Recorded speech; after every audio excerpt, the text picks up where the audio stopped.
Premium quality തരുന്ന Lennon ഷർട്ടിന്റെ ഒരു 4 കളറും വിന്റേജ് ലുക്ക് തരുന്ന കോഡ്രോയ് ഷർട്ടിന്റെ ഒരു 2 കളറുമാണ് ഇന്ന് വന്നിട്ടുള്ളത്. അപ്പോൾ നമ്മൾ ആദ്യം കാണാൻ പോകുന്നത് പ്രീമിയം ലെനൻ ഷർട്ടിന്റെ നല്ല കിടില 4 കളേഴ്സാണ്. ഒരു charcoal grey, light maroon, light beige, biscuit colour. ഇതിന്റെ സൈസ് വരുന്നത് M to XXL വരെയാണ് വരുന്നത്. ഞാൻ നോർമലി ഉപയോഗിക്കുന്ന പോലെ M സൈസ് തന്നെയാണ് ഇട്ടിരിക്കുന്നത്. ഇതിന്റെ ഫിറ്റിംഗ്സ് ഒക്കെ ആണെങ്കിൽ ഒരു റെഗുലർ ഫിറ്റ് ആയിട്ടാണ് വരുന്നത്. വേറെ വലിയ ലൂസ് ഒന്നുമില്ല. കറക്റ്റ് ഒരു അത്യാവശ്യം ഒരു സ്റ്റാൻഡേർഡ് ലെന്തും കാര്യങ്ങളാണ്. ഇവിടെ ചെസ്റ്റിലാണെങ്കിൽ ഒരു ചെറിയൊരു എംബ്രോയിഡറി. ഇപ്പം നമുക്ക് ട്രെൻഡിങ് ആയിട്ട് നിൽക്കുന്നത് റാൽഫിന്റെ ഒക്കെ എംബ്രോയിഡറി ആണല്ലോ.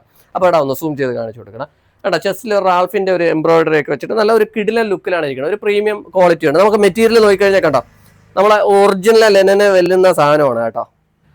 അടുത്ത് നമ്മൾ നോക്കാൻ പോകുന്നത് ട്രെൻഡിങ് ആയിട്ടുള്ള കോഡ്രോയുടെ പ്ലെയിൻ ഷർട്ടാണ്. അപ്പോൾ ഇതിന്റെ 2 കളേഴ്സാണ് അവൈലബിൾ ആയിട്ടുള്ളത്. ഒരു വൈറ്റ് കളർ ഉണ്ട്, ഒരു ആഷ് കളർ ഉണ്ട്. ഇതിന്റെ സൈസ് വരുന്നത് M to XXL ആണ് ഇതിന്റെ സൈസ് വരുന്നത്. ഞാൻ നോർമലി ഇട്ടിക്കുന്ന പോലെ M സൈസ് തന്നെയാണ് ഇട്ടിക്കുന്നത്. ഫിറ്റിംഗ്സ് ഒക്കെ ഒരു സ്റ്റാൻഡേർഡ് ഫിറ്റിംഗ്, ലെന്ത് അത്യാവശ്യം ലെന്ത് ഉണ്ട്, ചെറിയൊരു ലൂസിൽ അങ്ങനെ കിടക്കുകയാണ്. വേറെ പ്രോബ്ലംസ് ഒന്നുമില്ല. ഇതിന്റെ ചെസ്റ്റിൽ നോക്കുകയാണെങ്കിൽ ഇതിന് റാൽഫിന്റെ ചെറിയൊരു എംബ്രോയിഡറി ഒക്കെ വെച്ചിട്ടാണ് വരുന്നത്. ഇപ്പോൾ ട്രെൻഡിങ് എന്ന് പറഞ്ഞാൽ ഈ എംബ്രോയിഡറി ഒക്കെ ആണല്ലോ, അതുകൊണ്ടാണ് എംബ്രോയിഡറി ഒക്കെ വെച്ചിട്ട് വരുന്നത്. മെറ്റീരിയൽ നിങ്ങൾക്ക് നോക്കിയാൽ മനസ്സിലാവും. മെറ്റീരിയൽ നല്ല ക്വാളിറ്റി ഒക്കെ ഉള്ള സാധനം തന്നെയാണ് കേട്ടോ. അപ്പോൾ താല്പര്യമുള്ള കസ്റ്റമർ നമ്മളെ ഷോപ്പുമായിട്ട് നേരിട്ട് വരാൻ പറ്റിയ ഒരു ഷോപ്പിലോട്ട് വരിക. ഇല്ലാത്തവർ സ്ക്രീൻഷോട്ട് ചെയ്ത് DM ചെയ്താൽ മതി. ബൈ.